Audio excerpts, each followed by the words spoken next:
Hey guys, welcome to another edition of Figs in the Shop. This is Mike from Figs Engineering, and we're going to be talking about our new Figs Dgda, which is a Driveline Guibo Delete Adapter. It is for making custom drive shafts, and in particular using a 1350 or 1310 flange and replacing the factory Guibo. So first we'll talk about the manufacturing. We built all of the first run in-house on our Miltronics VM2515. Started from a 6-inch round and whittled away about an hour of machining to get it down to the finished part that you'll see in this video.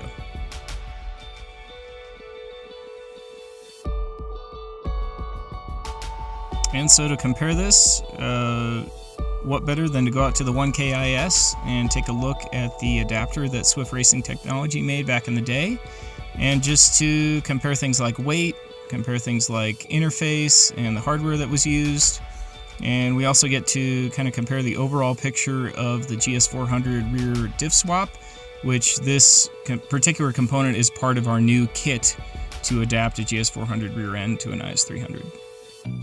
Now this car did have a 1350 drive shaft already in place, and I will be showing the modification that we do to the yoke flange adapter, but we did modify this particular one in place on the vehicle for simplicity. So one of the things I've done is I've put the car into neutral. That's going to allow me to turn the drive shaft and get access to these different bolts. And on these adapters you're always going to need to remove the 1350 flange first, because it does conceal the holes for the other adapter. So first we're going to pop these off, and then we're going to address those. So here's a picture of the hardware that was used to mount the previous flange. You can see the shoulder on it. That shoulder is really only as thick as the flange adapter, so this was mostly being supported by the threads in the aluminum.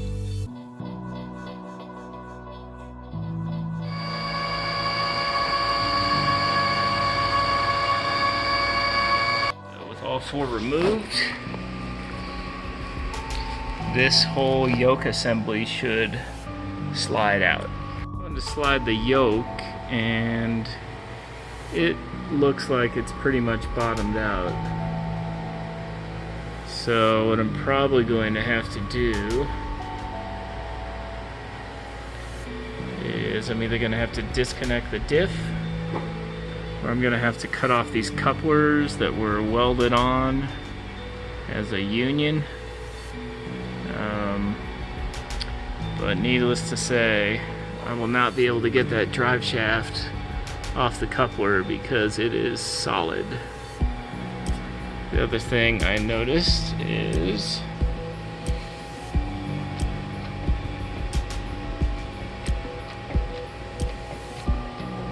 it's got a little bit of lash right there as well,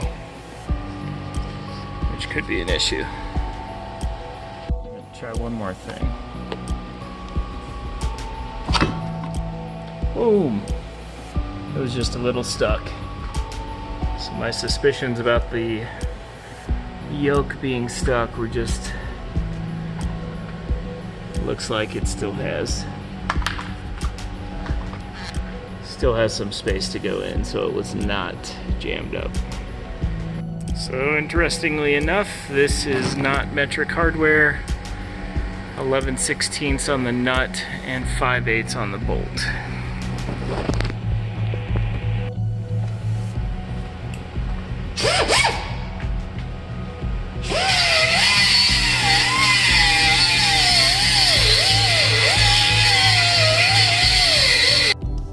So one of the first challenges, of course, was to get this old exhaust off, and they did not make it easy on me. So as you can see, you always start with the smallest tool that you can manipulate, and then we kind of work up to bigger tools that can be a little bit more hard to handle.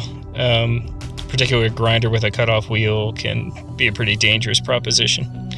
But yeah, cut those babies off, and then we were able to access the coupler and work on getting this exhaust off. Kind of probably the first time it's been off in 10 years.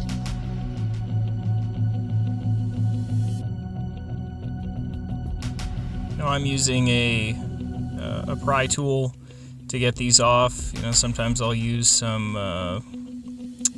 hose clamp pliers or similar. Rubber exhaust hangers can be a real bear. Usually we need to lubricate the hanger so that it'll slip or slide off, but especially hangers of this age can be a little bit tricky to get off. I'm sure if you've tried this yourself, you know what I'm talking about.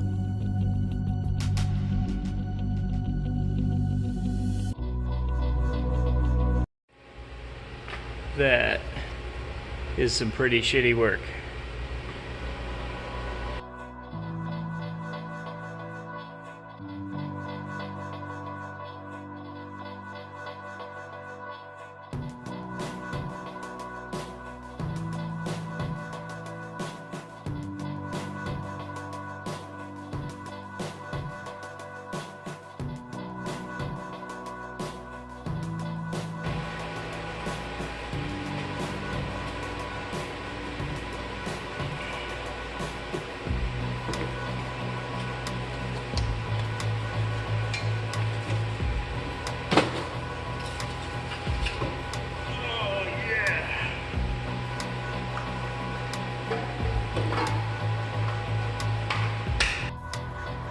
Now we get the big picture on how SRT did it, which I'm not a big fan of.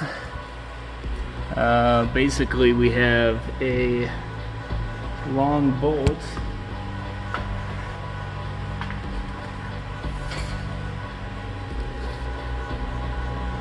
and some angle iron.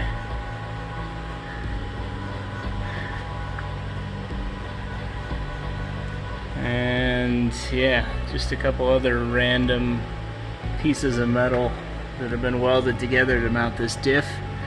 And they cut off the mounts and put the mounts in the webbing. So yeah, we're definitely gonna take care of that. Here's the weeping we saw a little bit earlier on when we picked up the car. You can definitely tell that that axle seal needs to be serviced. But one thing at a time.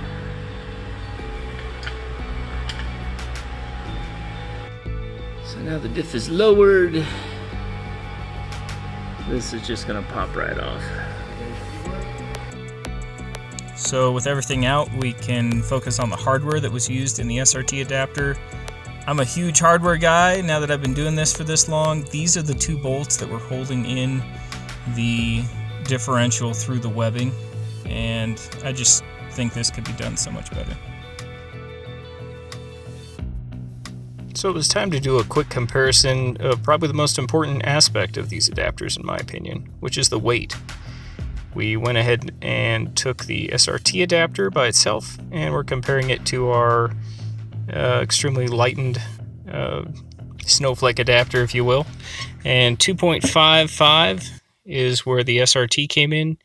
And we're at 1.56, which is nearly a pound lighter, and you can see that we actually end up coming in just a little bit thinner than the original SRT design, but we do need to add back in the fact that we have some dowels that slip into the circular bosses there, and they're actually recessed dowels, so they're kind of a double aligning dowel.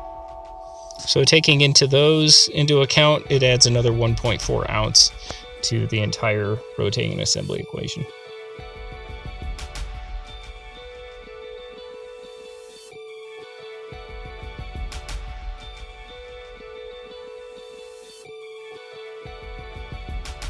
So again, these little stainless dowels are machine dowels, and they will be a locating dowel and a shear dowel for this particular Guibo adapter to the factory pinion mount.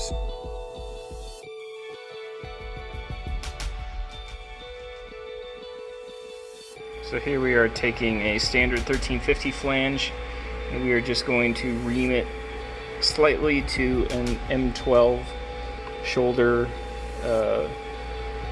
bore so that we can use slightly larger hardware, keep it all metric, but most importantly keep it a precision bore with the metric M12 shoulder bolt.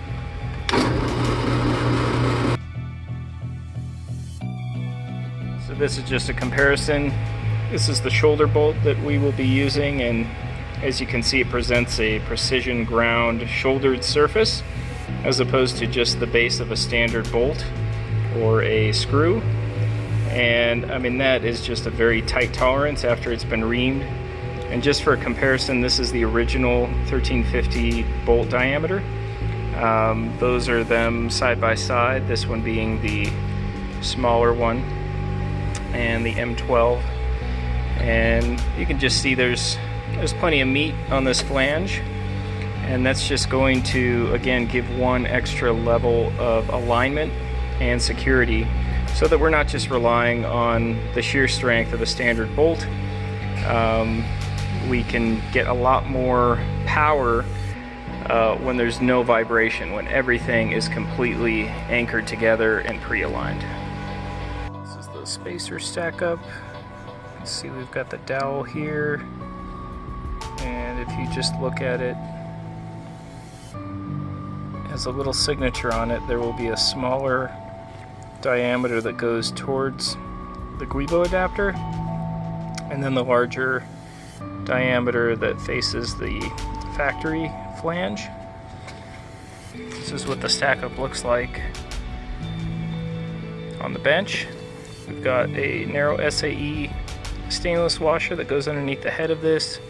We've got the adapter in between, this on the back side, and then a locking flange cap nut to top it all off.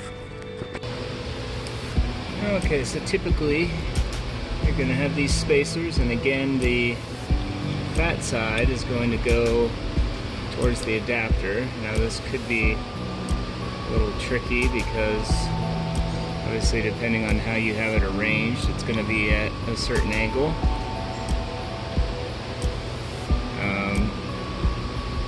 Some should fit in there tight, so it may just be easier to actually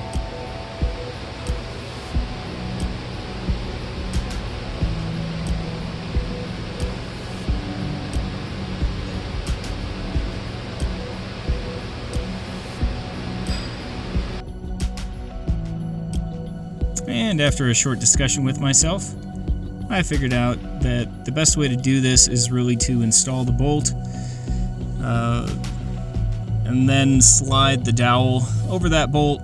That'll capture it, and especially since we're on this slope, that the slope will actually cause the spacer to rest inside the pocket in the Guibo adapter versus the pinion mount. So it's just a little bit easier. Again, we want to make sure that the polarity of that spacer is correct, that the shorter, the smaller diameter is going towards the Guibo adapter itself.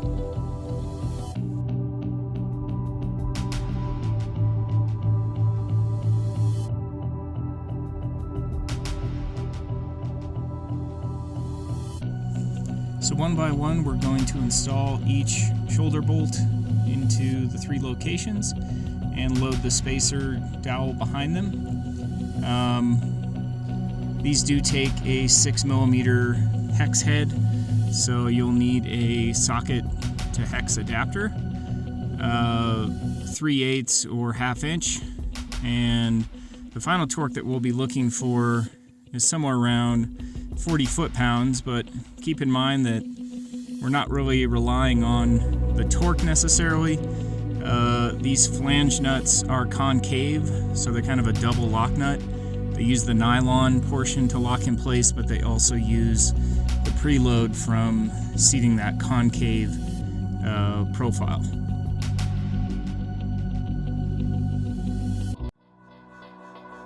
So I had a little bit of an issue here with one of the shoulder bolts not going into that second bore all the way, and it just kind of speaks to the precision of these holes. It was probably only a couple thousandths off, but the lead-in on the shoulder bolt just wasn't going into that bore, so figuring it was a burr down in the bottom of the pocket, I took one of the 12mm chucking reamers, actually the same tool that we used in the flange adapter modification that we did earlier, and I just slowly worked it down through that bore to get my 12mm ID, and eventually just chucked it up in one of the chucks from the lathe just to get a better grip on it and knock that burr off.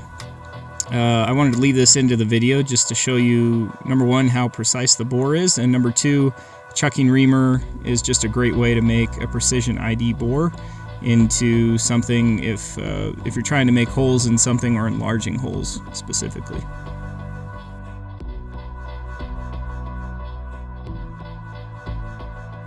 So at this point we've already hand tightened them, so now we're going to take that 6mm drive adapter and we're just going to get everything seated. Basically we're going to compress the concave flange on the lock nut, and you're really going to be limited more by the torque of your socket adapter. Now at the time of this video I was using I think I was using some Husky socket adapters. I did find some one-piece socket adapters that would probably handle the torque a little bit better, but again, looking for around 40 foot-pounds of torque on these bolts, or just fully seated.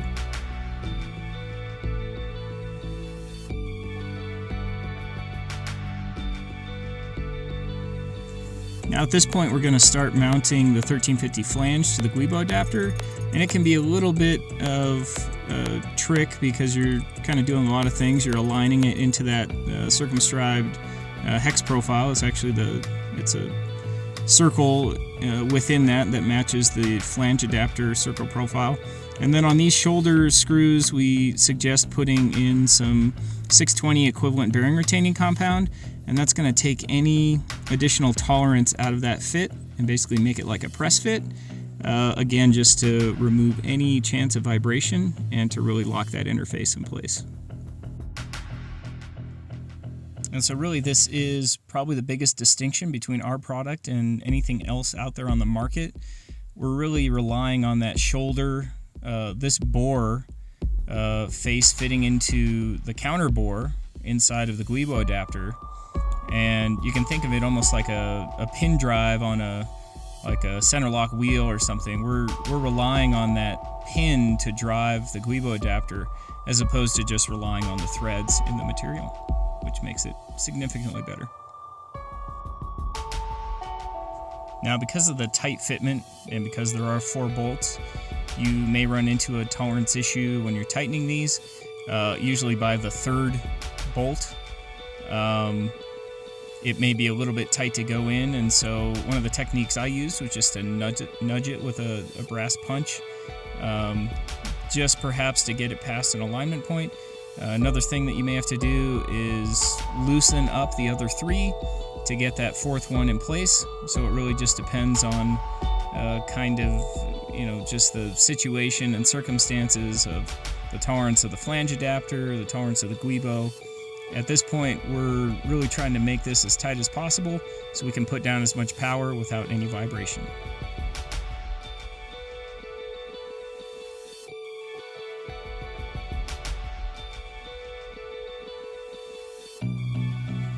That's it for this video. I hope it was informative and gives you a little bit more insight on how our product differs from those things out on the market. This is available from our website as both the Guibo adapter and the second piece that I alluded to, this diff adapter plate to mount a GS400 into an IS300 subframe. Go ahead and check out the website, search diff swap, and those 2 parts will be available. Thanks for watching. If you're interested in more, go ahead and follow our Instagram and Facebook feeds and reach out to us via email, subscribe, comment below. We really want to hear what you have to say.